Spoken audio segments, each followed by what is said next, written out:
Hello, ladies and gentlemen. My name is Travis Merriweather. I'm part of the Wake Tech Human Services Program in Substance Abuse. And I would like to go and talk to you about trauma-informed care. So, in order to go and stick to the point of trauma-informed care, I would like to go and get into the weeds a little bit. In order to understand trauma-informed care, I would like to go and tell a story. Now, this young man sitting over to the right of me, or this camera's kind of opposite. Alright, this young man sitting over to the right of me, right? That's Eric Killmonger. Eric Killmonger, his father was killed by his village's leader. Now, at the time, he was an American. He was raised in America. But all that he heard about was Wakanda and the culture behind Wakanda, how beautiful Wakanda was. So you would think that, this was, culturally his, blessing. This is something that he was, gifted with. Even though he was an American, his heart was in Wakanda. So when his uncle came to visit, due to a series of events, his uncle ends up killing his father and leaving Eric behind to really just deal with America. Now, America in itself has caused a lot of suffering. He was put into the foster home. He was estranged from the village, no longer recognized by anybody. Now, it says that, a child that is neglected by the village will burn the village down and go and feel its warmth. And that's exactly what Eric Killmonger did. He trained in the military and became so much of a prolific killer and a strategist to the point where he became a villain. And trauma-informed care would take that child, recognize that there was some traumas, and prevent those traumas. Are you following me? So when someone comes into the office and they are trying to really just seek safety or seek shelter, the first thing that you have to go in and deal with is the person's defensive mechanisms. Due to them surviving however they survived, they have a set of defensive mechanisms that are going to show themselves immediately. Just like a dog would, bare its teeth if they feel like, they had, bad interactions with humans before. So the thing is that you want to go ahead and, slow things down. You want to go ahead and make them feel, physically safe. Keep your distance. But also allow them to interact with you when they feel like it. You want to go ahead and have some type of emotional or social etiquette to yourself. So instead of trying to go ahead and match them, word for word, or, if they have an attitude, I'm matching their attitude. I want to go ahead and make them feel as though they can go and communicate with me openly. And that's part of keeping a safe environment. So for the time being, let's move away from supervillains. And let's go and stick to real world events. In the world of substance abuse, there's a whole lot of people that are on their last leg. They know it, and they want to go and seek help. We want to inform ourselves about the trauma that was, that this person has. Now, there's no way that we can go and directly interpret that trauma or know what that trauma is. But what we can do is look for the signs that something may be bothering them. We want to go and make sure that the environment is safe, that there are very minimal triggers that will really just cause this person to really just go off or feel as though they have to go and defend themselves.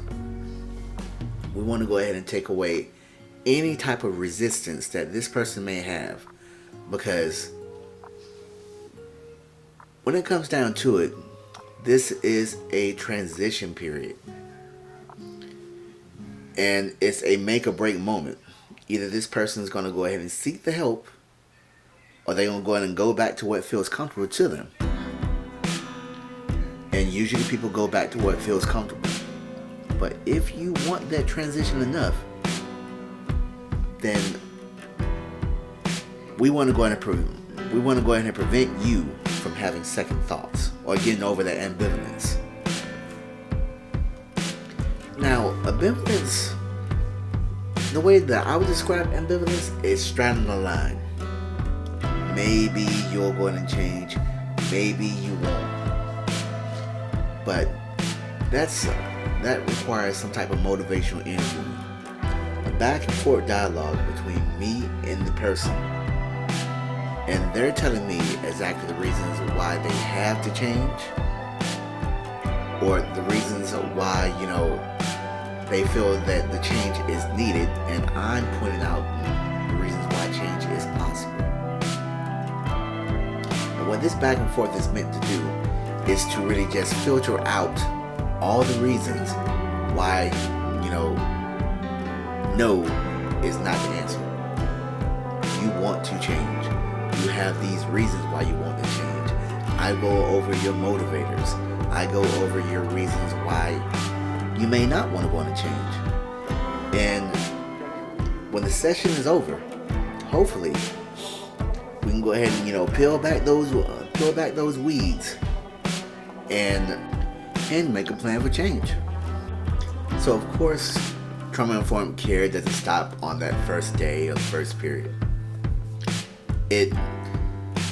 It's supposed to last for the duration of the relationship while that person is in your care. So you want to go in and be a person's safety. You want to go in and have some type of trustworthiness or establish some type of rapport with that individual so that they can communicate with you candidly, and that they can go ahead and tell you what's troubling them. That's the only way that this relationship works. And if possible, you want to go and get the person some peer support, a person that's in the same condition as them but doing better. That way they can go in and see that change is possible and how those changes have impacted another individual that was in their condition. It's like looking in the mirror. Furthermore, you never want to be someone's crutch or have them leaning on you for their change, because anytime that they get disappointed in you, they're going to get disappointed in themselves, and ultimately that'll lead to a relapse. So what you want to do is slowly go ahead and back yourself away and give them a sense of empowerment. Self-empowerment is one of the reasons why people go ahead and eventually get to the point where they can go in and say no to a substance or whatever type of negative things that they're doing. They get the strength enough to really just say that this isn't worth it. If they can recognize their strength within themselves, then the sky's the limit. They're on their way to healing. They're not all the way out the woods, but they're a whole lot more further out the woods than what they were. So let's cover what is trauma-informed care.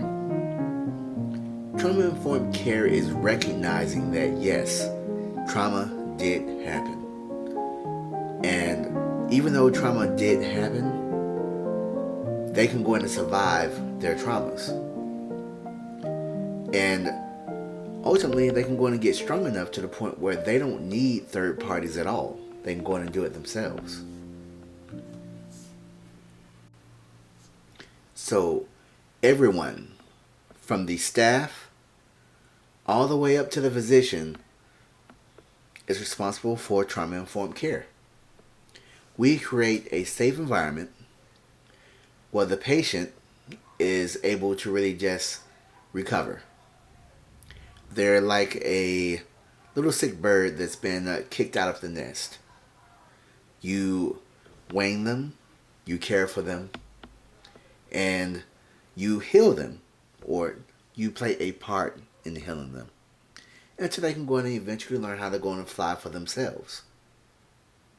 And even though it's sad to go in and see that someone is moving on without you, even though you put all that care into them, it's enjoyable to really just see a bird flying free. Thank you for looking at this video. I hope that this video has been educational, or at the very least entertaining. And I look forward to your commentary. Thank you for engaging with this video. That included. The world took everything away from me. Everything I ever loved. But I'm gonna make sure we're even. I'm gonna track down anyone who would even think about being loyal to you. And I'm gonna put their ass in the dirt right next to Zuri. You will destroy the world, Wakanda included. The world took everything away from me. Everything I ever loved. But I'm gonna make sure we're even. I'm gonna track down anyone who would even think about being loyal to you. And I'm gonna put their ass in the dirt right next to Zuri.